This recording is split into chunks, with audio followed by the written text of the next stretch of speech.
Hello Ji, Assalamu alaikum. This is the third lecture of the series which we previously started and it is the 7 C's of communication. ठीक है जी, तो इससे पहले भी इस topic पे 2 वीडियोस आ चुकी हैं जिसमें हमने 7 C's को डिफ़ाइन कर दिया था कि ये क्या होते हैं, कब यूज़ होते हैं, क्यों यूज़ होते हैं, इनका मकसद क्या होता है। और उसके साथ हम 4 C's अपनी पिछली 2 वीडियोस में पहले डिस्कस कर चुके हैं। ठीक है, तो आज जो बारी है, आज हम मज़ीद 2 C's को डिस्कस करेंगे। They are correctness and courtesy. If you want to learn the previous 4 C's that we discussed, so please check the description. The link is given below. So without any further delay, Bismillahirrahmanirrahim, let's start. Okay जी, तो अब पहला जो हमारे पास सी है आज की video के लिए है वो है करेक्टनेस। ठीक है, अब इसकी कोई पर्टिकुलर स्पेसिफिक डेफिनेशन नहीं है, बट कुछ पॉइंट्स हैं, कुछ ऐसे एक्सियम्स हैं जो आपके मैसेज में होने चाहिए, तभी आपका मैसेज जो है वो करेक्टली जो है कम्युनिकेट हो पाएगा। तो आइए इसको देखते हैं। A message is said to be correct if it contains the following characteristics. एक मैसेज उस वक्त ही करेक्ट कहलाया जा सकता है अगर उसमें ये प्रॉपर्टीज़, ये ट्रेड्स, ये कैरेक्टरिस्टिक्स मौजूद हों। Number 1, proper use of grammar.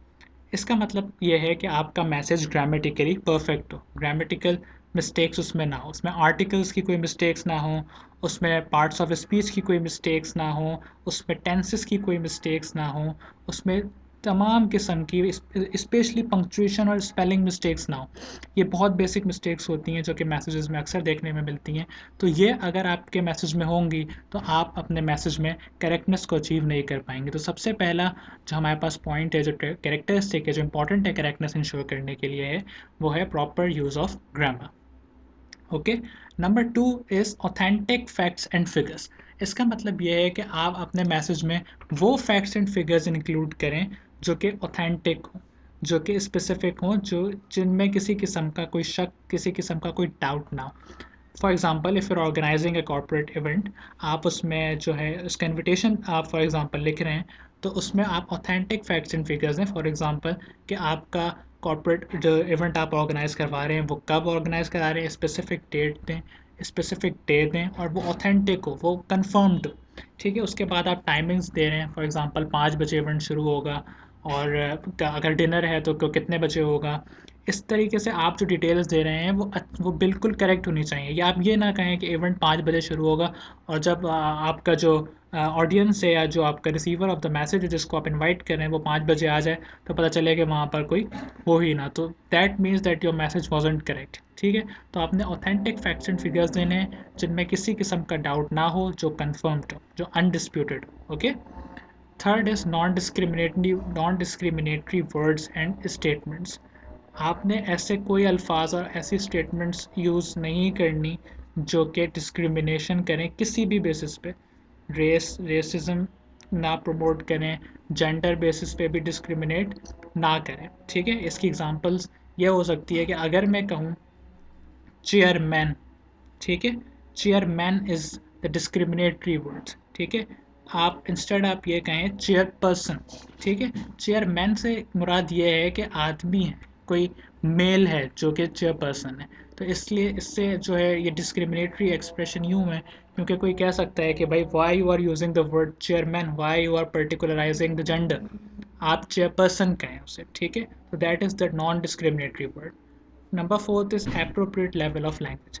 देखें, आपकी जो लैंग्वेज यूज़ करनी है आपने अपने मैसेज में, ना तो वो सब स्टैंडर्ड लेवल होनी चाहिए, लैंग्वेज होनी चाहिए कि किसी को लोगों को लगे कि आपने जो है कि आपकी जो लैंग्वेज है वो वीक है, और ना ही वो कोई एडवोकेट लेवल की या कोई ब्यूरोक्रेटिक लेवल की इंग्लिश होनी चाहिए, लैंग्वेज होनी चाहिए जो कि आपका रीडर जो है, जो नॉर्मल रीडर है आपका, वो कॉम्प्रिहेंड ही ना कर पाए।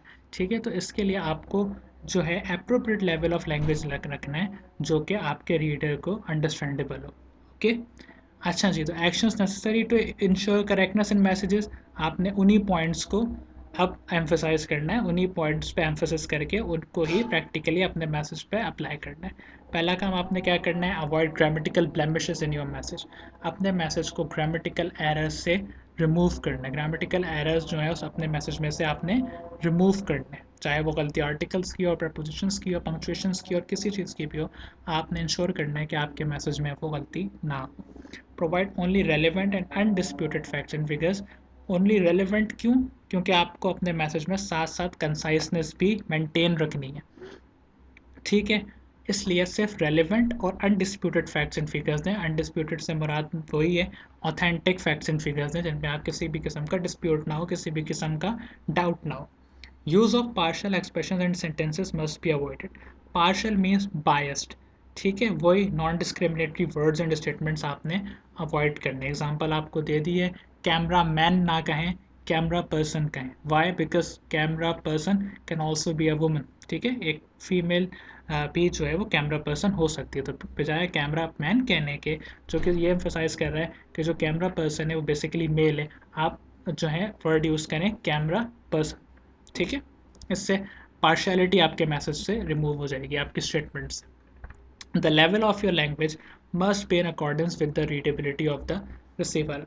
आइडियल जो लैंग्वेज आप यूज़ कर सकते हैं वो वही है जो कि आपके रीडर को समझ में आए, सही है। वो सब स्टैंडर्ड लैंग्वेज नहीं होनी चाहिए, वो बहुत हाई लेवल ब्यूरोक्रेटिक लेवल या जब दो मुल्कों के दरमियान एमओयूज़ वगैरह साइन होते हैं जो उस लेवल पे लैंग्वेज लिखी जाती है, या अगर आपने कभी जो ये लीगल डॉक्यूमेंट्स देखे होते हैं उस पर जो इंग्लिश लैंग्वेज होती है वो भी ना हो, जो कि सिर्फ बहुत हाईली क्वालिफाइड लोग ही उसको अंडरस्टैंड कर पाएँ, और ना वो सब स्टैंडर्ड लैंग्वेज हो कि जिसमें पता चले कि जो आपका जो राइटर ऑफ द मैसेज है या कम्युनिक जो सेंडर ऑफ द मैसेज है, इनकोडर ऑफ द मैसेज है, उसके पास एडिक्वेट लैंग्वेज स्किल्स ही नहीं है। तो आपने वो लैंग्वेज अडॉप्ट करनी है जो आपके रीडर की रीडेबिलिटी के मुताबिक हो, ठीक है। आपको पता होगा कि आपका रीडर जो है उसके क्रेडेंशियल्स क्या हैं, वो कितना क्वालिफाइड है, वो किस लेवल पे कौन सी लैंग्वेज को अंडरस्टैंड करता है, तो आपको उसी लेवल की लैंग्वेज अपने मैसेजेस में यूज़ करनी है। ओके, तो करेक्टनेस के बाद जो हमारे पास नेक्स्ट सी है वो है courtesy. What is courtesy?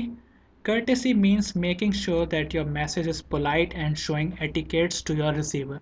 Courtesy का मतलब है कि आप अपने मैसेज को पोलाइट रखें, आप उसमें रूड ना हो, आप उसमें हार्श बिहेवियर अडॉप्ट ना करें, बल्कि आप अपने मैसेज को क्वाइट पोलाइटली एंड मैनरफुली कम्युनिकेट करें, ठीक है। आपका मैसेज जो है full of etiquettes and manners होना चाहिए, और उसकी जो टोन है वो पोलाइट होनी चाहिए, ठीक है।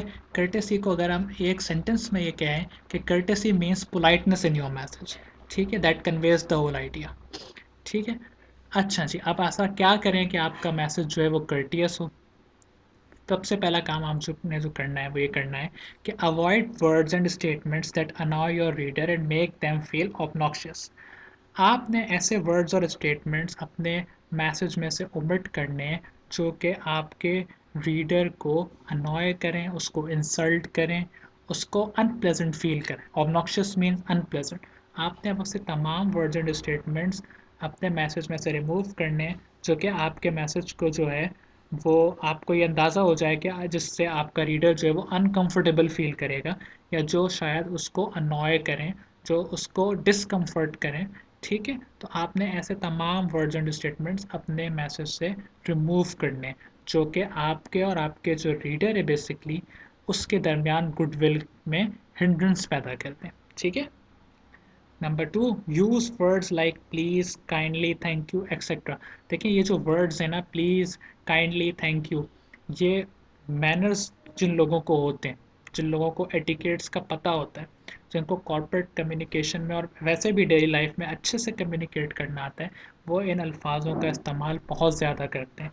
दैट शोज़ कि आप जो हैं वो एक अच्छे बैकग्राउंड से ताल्लुक़ रखते हैं और आपको कम्युनिकेट करना आता है। पढ़े लिखे लोगों की निशानी होती है, वो ये वर्ड्स बहुत इस्तेमाल करते हैं। तो आप भी अपने मैसेज को कर्टियस करने के लिए, उसमें कर्टियसी इंश्योर करने के लिए आप इन वर्ड्स का इस्तेमाल जहाँ जहाँ हो सके अननेसेसरीली नहीं करें, लेकिन जहाँ ज़रूरी हो और जहाँ आपको लगे कि हाँ हम इन वर्ड्स का इस्तेमाल कर सकते हैं, तो प्लीज़ आप जो हैं ये 3 वर्ड्स स्पेसिफिकली जो हैं, प्लीज़, काइंडली, थैंक यू और इस तरीके के और वर्ड्स जो कि गुडविल को प्रमोट करें और मैसेज को पोलाइट करें, उसको फ्रेंडली करें, आपने ऐसे वर्ड्स का इस्तेमाल यकीनन करना है। Number 3, show respect to your reader. अपने रीडर को अपने रिस्पेक्ट दें, ठीक है।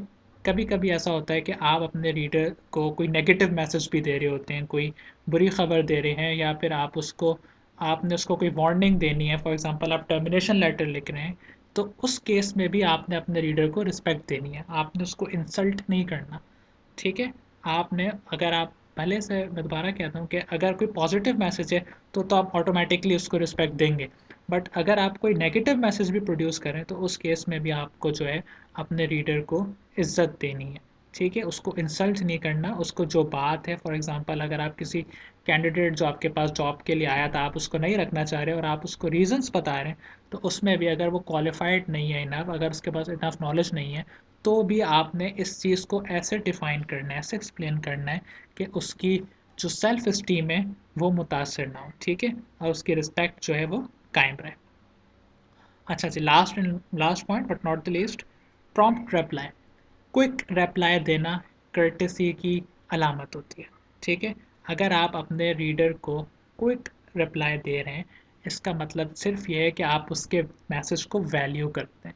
ठीक है, अगर आप उसको लेट्स से कि आप उसको रिप्लाई बहुत लेट दे रहे हैं या डिले रिप्लाई दे रहे हैं, दैट मीन्स कि आप उसके मैसेज को कंसिडर नहीं कर रहे और आप अपने मैसेज में कर्टियस नहीं है, बिकॉज एटिकेट्स जो होते हैं मैसेजेस के वो होते हैं प्रॉम्प्ट रिप्लाई। अगर आप जल्दी रिप्लाई करेंगे तो आपके रिप्लाई की वैल्यू प्लस उसके मैसेज की वैल्यू रिटेन रहेगी। अगर आप देर में रिप्लाई करेंगे तो शायद वो उस वक्त तक कोई अल्टरनेटिव सोल्यूशन जो है निकाल चुका हो, और इससे आपकी जो रेपुटेशन है वो भी मुतासर होगी कि भाई ये इन लोगों की जो कम्युनिकेशन सर्विस है वो अच्छी नहीं है, ये देर में रिप्लाई करते हैं। हमें अक्सर होता है कि जब हम किसी ब्रांड को कॉल करते हैं या किसी भी अपने इंस्टीट्यूट्स को कॉल कर रहे होते हैं या पे जो कंपनीज़ होती हैं इनको कॉल कर रहे होते हैं, तो ये लोग रिप्लाई अगर प्रॉम्प्टली कर रहे होते हैं तो हम इनकी कस्टमर सर्विसेज से सेटिस्फाइड होते हैं। बट अगर ये प्रॉम्प्ट रिप्लाई ना करें तो फिर हम अगली दफ़ा से इनको मैसेज ही नहीं करते कि भाई यहाँ से तो रिप्लाई नहीं आना, लेट्स फाइंड अनदर ऑल्टरनेटिव। ठीक है, तो प्रॉम्प्ट रिप्लाई भी एक तरीका है जिससे आपका मैसेज कर्टियस बन सकता है। ठीक है, अच्छा जी, अब जो है वो एग्ज़ाम्पल देख लेते हैं। इस एग्ज़ाम्पल में सारे पॉइंट्स कवर हो रहे हैं जो हम डिस्कस करते हुए। सो मैं कह रहा हूँ, instead of writing since you failed to clear your payments were not dispatching your consignment, simply write please clear your payments so that we may dispatch your consignment. अब आप पहला सेंटेंस देखें, उसमें लिखा हुआ है क्योंकि तुम नाकाम हो गए अपनी पेमेंट्स क्लियर करने में, तो हम तुम्हारी डिलीवरी, तुम्हारा कंसाइनमेंट, तुम्हारी प्रोडक्ट तुम्हें सेंड नहीं कर। ठीक है, इसमें आप अपने रीडर की बेसिकली इंसल्ट कर रहे हैं, उसको डिस्कम्फर्ट, उसकी रिस्पेक्ट नहीं कर रहे। आप कह रहे यू फेल्ड, तुम नाकाम हो गए। नहीं, आपने ऐसे कम्युनिकेट नहीं करना। आप इसकी जगह यही बात ऐसे कह सकते थे कि please clear your payments so that we may dispatch your consignment. Second sentence में ऑटोमेटिकली पोलाइटनेस आ गई।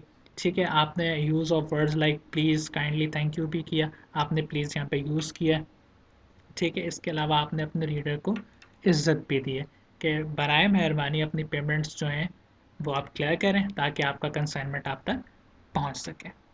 ओके ओके जी, तो आई थिंक आज के लिए इतना ही। वीडियो पसंद आई तो लाइक कर दिएगा, शेयर कर दिएगा, चैनल को सब्सक्राइब कर दिएगा। मिलते हैं आपसे अगली वीडियो में। जज़ाकल्लाह, अल्लाह हाफ़िज़।